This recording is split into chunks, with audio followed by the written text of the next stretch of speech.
પોરબંદરના ઘેડમાં વરસાદથી ઠેર ઠેર તારાજી છે। વરસાદનો વિરામ પણ હજુ પણ પાણી ભરાયેલા છે। ઘેડ પંથકનો આકાશી નજારો સામે આવ્યો છે। 24 કલાકથી વરસાદે વિરામ લીધો છે, પણ સ્થિતિ ઠેરની ઠેર છે। બળેજ, મોચા, કડચ ગામમાં ઉપરવાસના પાણી ઘૂસી ગયા છે અને ઘેડ વિસ્તારના અનેક ગામના રસ્તા બંધ થઈ ગયા છે।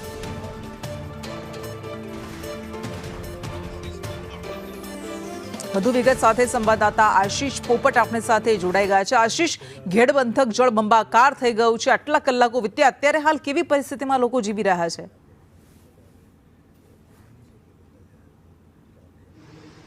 જી કૃષ્ણ, હાલ પણ માધવપુર ઘેડમાં ઝરમર વરસાદ વરસી રહ્યો છે, પરંતુ આ હું તમને બતાવવાનો પ્રયત્ન કરીશ કે મારી પાછળ હજી સુધી પણ પાણી ઉછળ્યા નથી અને માધવપુર ઘેડના મેળા ગ્રાઉન્ડ તથા આજુબાજુના ક્ષેત્રો પાણી તરબોળ જોવા મળી રહ્યા છે।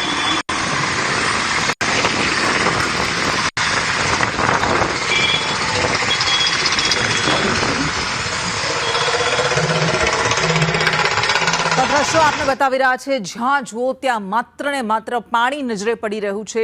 અહીંયા જળ સામ્રાજ્ય જાણે કે સ્થપાઈ ગયું હોય તેવી હાલત છે। આ ઘેડ પંથક જે દર ચોમાસામાં ડૂબી જાય છે અને આ વખતે પણ ચોમાસામાં ડૂબી ગયો છે ને એટલું જ નહીં, વરસાદે 24 કલાકથી વિરામ લીધો છે, પણ તેમ છતાં પાણી ઓસરવાનું નામ નથી લેતા।